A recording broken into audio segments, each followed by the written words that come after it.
I believe that Lamar Jackson this year, with an offseason, with OTAs, with training camp, right? Last year, COVID didn't have any of that. With all of that, will rise to the occasion. He does not feel pressure. And so on the outside, you might say, well, there's pressure because of Baker Mayfield, or maybe there's pressure because Big Ben is in that division. Maybe there's pressure because Patrick Mahomes. But all those things that people said that Lamar Jackson couldn't do, which to your point, they said he couldn't do, he has consistently done. And people who consistently do what you say, what some people say that you couldn't do, those types of people aren't feeling pressure. They're applying it and they're rising to the occasion. Think about the first two games. Real quick, Swagoo.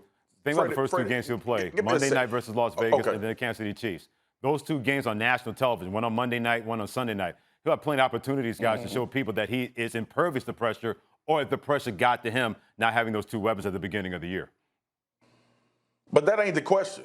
The question ain't about Lamar Jackson and how he handles pressure. We all know Lamar Jackson can overcome pressure. The question is, more or less pressure on Lamar Jackson now? Hell yes. All right? Because winning is how Lamar Jackson will be identified. We know Lamar Jackson can play at a high level. We know he can play under pressure. We know that he can overcome a lot of things on the football field. But let me remind you guys, back to the question, more or less pressure on Lamar Jackson now. Lamar Jackson went up to Buffalo, and the Baltimore Ravens scored 3 points.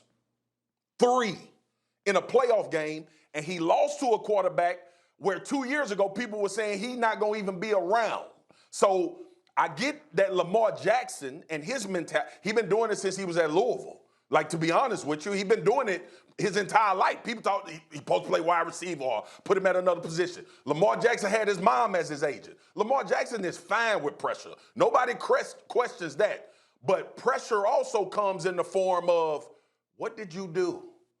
How did you compete against your peers and counterparts? Did you overcome them? I'm not saying he's going to rip off 4 or 5, but as Lamar Jackson continues to grow and mature and get older and older and own this position of quarterback for the Baltimore Ravens, like I said before, Lamar Jackson, Patrick Mahomes ain't going nowhere.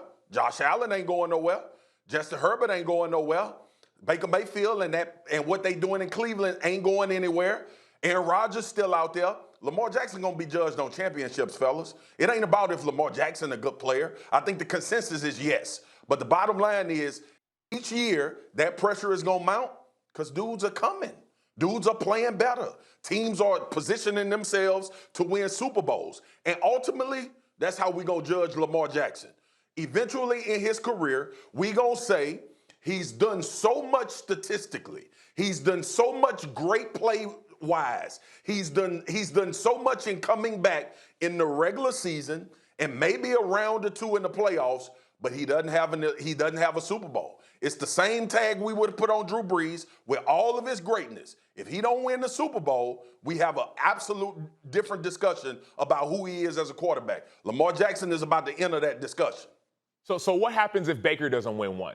What happens if Josh Allen doesn't win one, right? They're all in this same conversation. I feel like it sounds like you're putting all these people in a tier, and Lamar's not in that tier. Where I'm saying, no, Lamar is in that same tier. Obviously, they got beat last year, so you go and address it, right? You address it by getting Tylan Wallace. You address it by getting Rashad Bateman. You address it by getting Sammy Watkins. You address it, and yes, we know that Rashad Bateman is out for the first couple weeks. We understand that. But I feel like in that same conversation of all these people who have, and what it sounds like you're saying is, have surpassed him, they haven't reached that pinnacle either.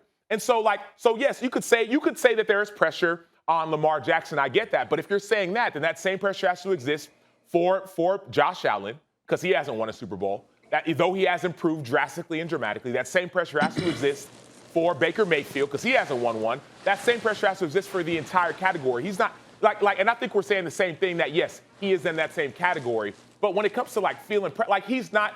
And I'm saying the same thing, but he doesn't feel that pressure. I think he rises to the occasion with that team, and I think Baltimore is ready to go and make some noise, even when it comes to playing teams like the Buffalo Bills. Thanks for watching ESPN on YouTube. For live streaming sports and premium content, subscribe to ESPN+.